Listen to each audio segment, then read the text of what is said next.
We're in a moment of technological acceleration unlike anything the world has seen before. 5 years from now, life will look radically different, and the shift is already underway. I'm Rachel Wilkins, and this is The Good News Is, a show about what's next and how to meet it with curiosity. Each week, I'll talk with the thinkers and builders that are shaping the future, from the evolution of money to digital land, on-chain fashion, and even space travel.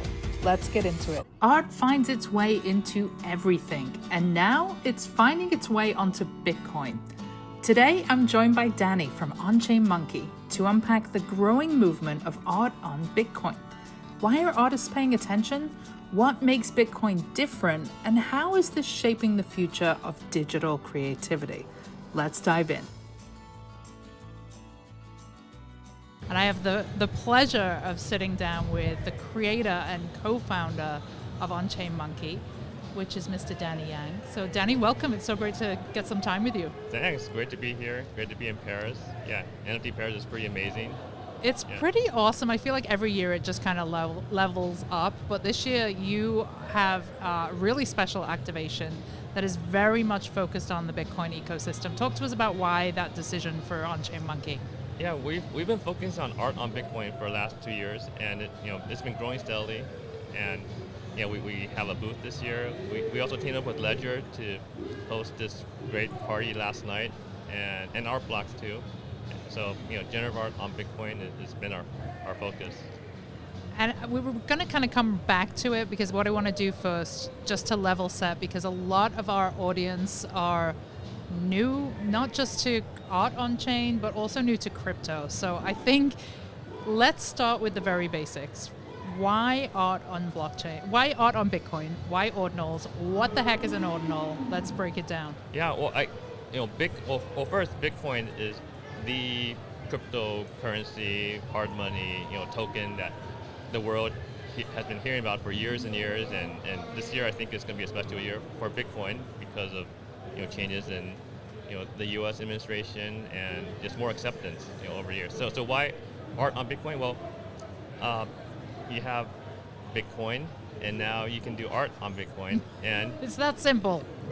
Well, I think it's art finds a way into everything, right? It's part of being a human, right? We appreciate art, and Bitcoin is growing. It's going to be very much part of our or future generations, and art will also go on Bitcoin. It's kind of a natural thing, but it's very new, right? This idea of you can do art on Bitcoin, like, what is that? Even Bitcoiners are a little bit like, what is that, right? So for me, I think it's very natural that art will be everywhere if it's relevant, and Bitcoin is growing, and art will be on Bitcoin. So that's why. And we've talked about just kind of this swath of wealth, like this generation of new millionaires, perhaps even billionaires, made because of Bitcoin, because of the mass acceptance, because of like you mentioned, legislature in the U.S. is changing rapidly, more commonplace ways to use Bitcoin.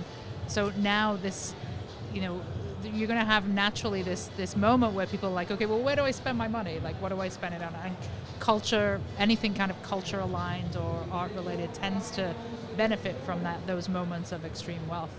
But it Absolutely. is still very nascent, right? So I think just to kind of break it down for folks who perhaps are thinking, well, didn't we do this already with Ethereum? Like, explain to us why this differs and is perhaps offers a better form of provenance for an artist than Ethereum. Yeah, so Ethereum, so art has been growing on Ethereum for the last 5 years plus, and it's really, when it first came out, actually people didn't really care about it. Right. But over time, the ETH wealthy started to care, and that's art is really something that basically the more money you have, the more willing you are for buying art, and actually the more you want to spend on art.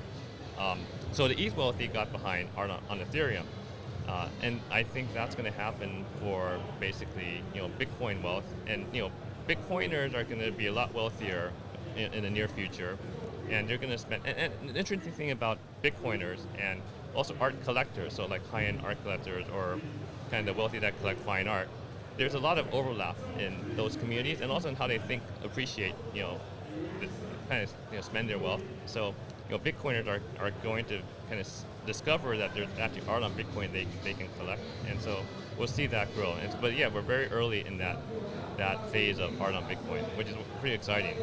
And I think as well, just to touch on like a little bit of controversy as well, this idea that Ethereum NFTs are not really on chain. Like, let's just kind of explain that in basic terms, what that actually means. This is also a kind of very interesting thing about digital ownership, right?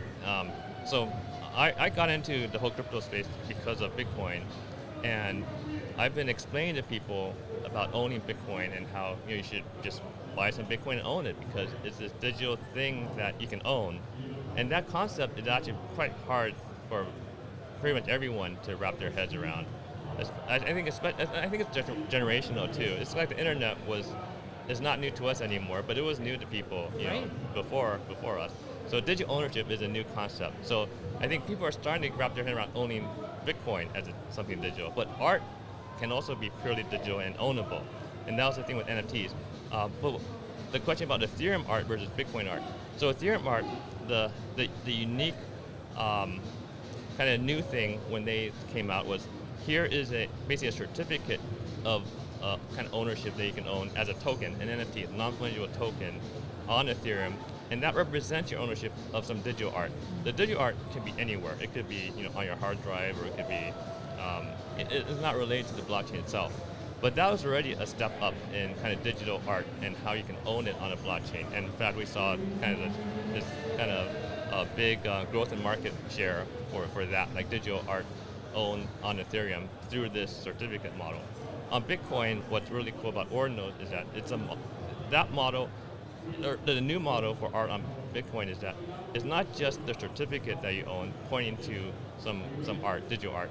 The digital art itself is inscribed or kind of created, written onto Bitcoin. And there's a lot of, that's kind of a beautiful thing when you think about it, where all the art is on Bitcoin, also this very high value chain.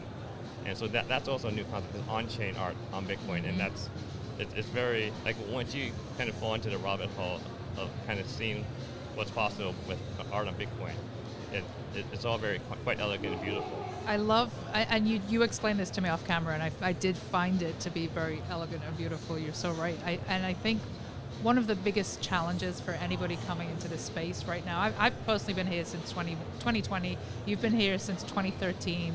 Like, we've been around, we've seen kind of all the language and terminology that's been offered to people, and it can be very overwhelming, right?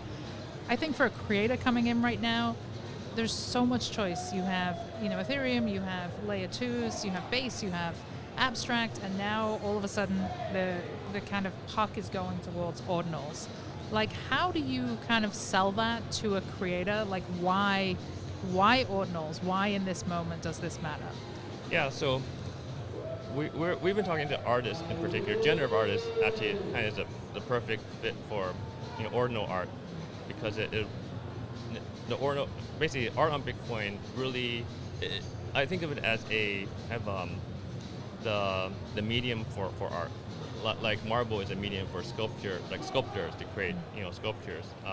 So for crypto and blockchain art, Bitcoin is a medium for a certain type of art. So marble, you create certain types of sculptures. You don't make watercolors for marble. So generative art is one type of art that works very well, one type of digital art that works very well for this medium Bitcoin. So we've been working with generative artists, and once we kind of explain how you could, like how they know how to create generative art, and we explain how they can meld that with this Bitcoin medium, then once they get that, it's actually pretty clear. There's still a big kind of barrier to entry for them though, because it's hard to create it, but they understand like what it means to create on Bitcoin, and we work with them to help them actually bring their work to life. It's amazing, and I think as well just the idea that of thinking of ordinals as kind of like the institutional, the special pieces, the pieces that you hold dear, that are something you want to really preserve, versus like something you would put on layer 2 that's maybe a little bit more like something you get in a print shop, right? Or a sticker, or there is a place for everything still in this moment. I think it's just it comes down to choice and that personal choice for creators. Yeah, and both have a lot of value. When you go to the Museum of Modern Art, right, you can appreciate the one of one on the wall, but no one can buy that. Well, maybe one person in the world can buy that. Right. But then you go to the gift shop and you buy the prints, which are beautiful, and a lot more people can enjoy that.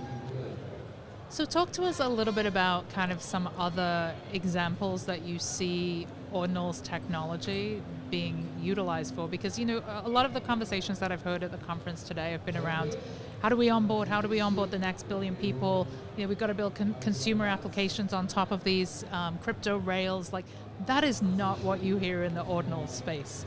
So maybe just talk us through kind of where you see that trajectory going, maybe beyond art. Sure, yeah, so for different blockchains you have different use cases. Like Solana is great for meme coins, and it's actually onboarding a lot of people to basically play the Trump coin, my goodness. Yes, it's got like the crypto roulette chain, basically. The casino. You go there. Yeah. For Ordinals, it's really the Bitcoin. Bitcoin is kind of a store of value chain, and Ordinals is kind of store of value for creating assets that, like art, for example, just these long-term assets that are high value. So art is one.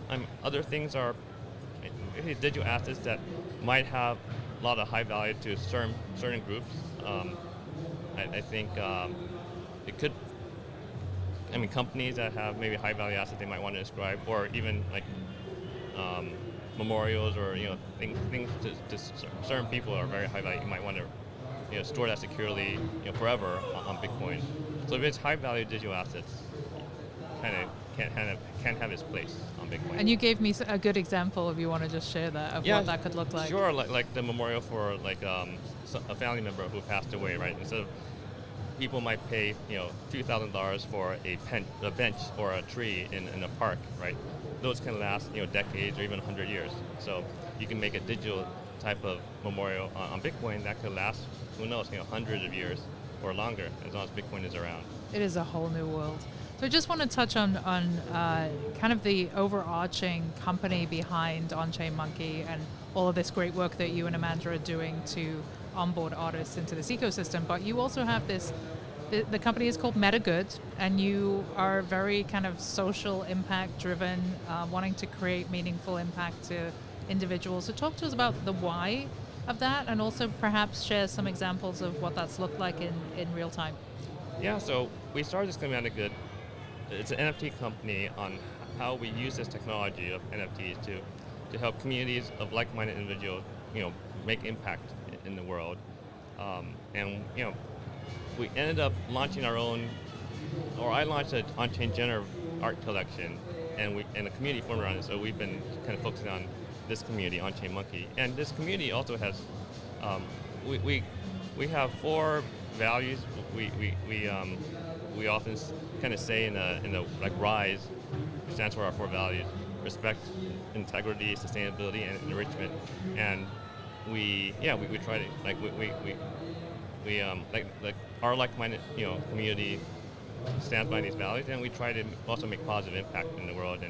And we've had we were fortunate to be able to help some people, and I guess one notable person we helped was there's a famous photograph by Steve McCurry that was a cover of National Geographic back in the 80s, Afghan girl. And with the piercing eyes. Yes, yep, yes. I remember. Yeah, and in 2021, so she's still in Afghanistan, woman now with her own family, but the Taliban were taking over, and she was a well-known figure, and so Steve McCurry wanted to help rescue her and her family from Afghanistan, and the Onchain Monkey community also knew Steve McCurry, and so we actually were able to kind of gather the funds and work with Steve McCurry, and it was the name is blanking now, but I think it's Future. There is a nonprofit group that Steve McCurry worked with, okay. That we worked with to help rescue her from Afghanistan. That's amazing. That was in 2021. That's kind of what we would call warm crypto, right? Yeah, and the community also helps with. Basically, we've done a number of different initiatives that is on our website that that's kind of focused on kind of impact side of things. It's amazing. Yeah. And I have to say, in terms of communities that we see on the timeline and communities that have been here building for some time, I never see any FUD for Onchain Monkey. It's always like optimistic. These guys are amazing. It's like a community of builders. So flowers to you and Amanda for cultivating that Thank you. environment. Yeah, We try, we try hard. We're there every day, and it's been a number of years since that's we've awesome. been working on this. Well, before I let you go, is there anything else that you'd want to share with perhaps anybody out there that's either new to Ordinals or considering perhaps minting their or inscribing their work? Well, I think Ordinals is a very special, like, digital artifact or art kind of protocol, and it's worth kind of exploring a little more. It's not just a JPEG. There's actually a lot to this kind of medium of Bitcoin. I love it. Well, Danny, thank you. Yeah. Such a pleasure to chat with you. I appreciate it. Thanks for tuning in to The Good News Is. If you're excited about what's next, make sure to follow the show and visit goodnewsstudio.io for more stories, guests, and ways to stay connected. Until next time, stay curious.